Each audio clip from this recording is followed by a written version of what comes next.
All right, we're going to talk about capos. What is a capo? It's a little contraption that basically works like an extra finger. So if I clamp it onto my neck here, it frets all these strings for me. That's basically what a capo is in a technical sense. There are different models, different brands. You can decide for yourself which works best for you. I recommend that you actually buy a capo that's designed for banjo, so make sure it says banjo capo. And a couple brands, if you're not sure where to start, a couple tried and true brands are the Page and the Shub capo. So Page and Shub, those are two companies that have been making capos for a while. They're pretty well respected in the community. All right, so let's talk about how to use this thing. I'm going to give you just the bare bones.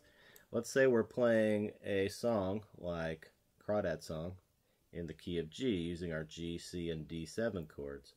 For some reason, let's say I sit down in a jam playing with a buddy and he says, oh, let's do Crawdad Song in the key of A.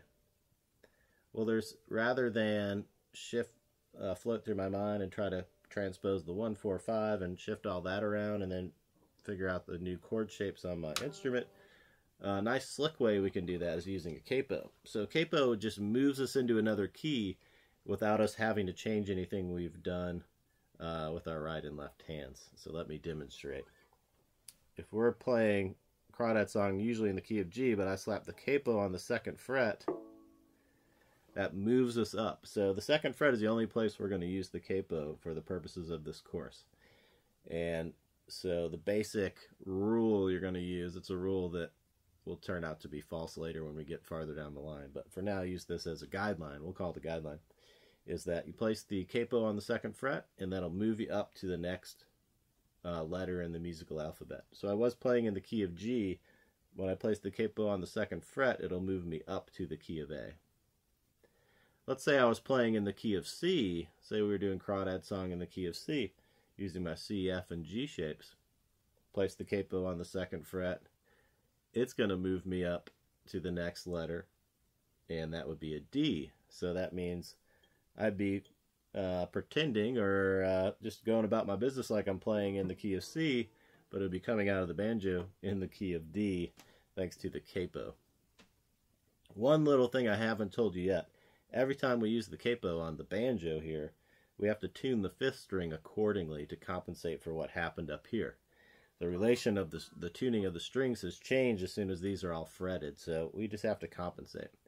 So like I said, we're only putting the capo on the 2nd fret for the purposes of this course.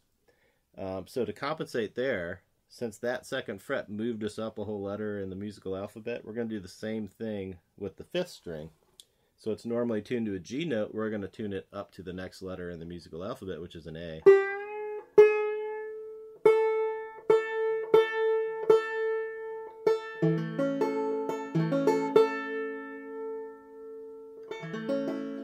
And so I do that whether I was playing in the key of D or the key of A. It doesn't matter what I'm doing underneath the capo. The capo's shifting.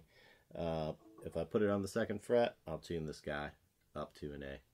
So there are the very basics of how a capo functions. If you don't own one already, I recommend you go ahead and get a hold of one because it'll prove helpful in jam situations and in parts of the course as we move forward as well. So have fun with that, getting used to the capo. I'll see you in the next video.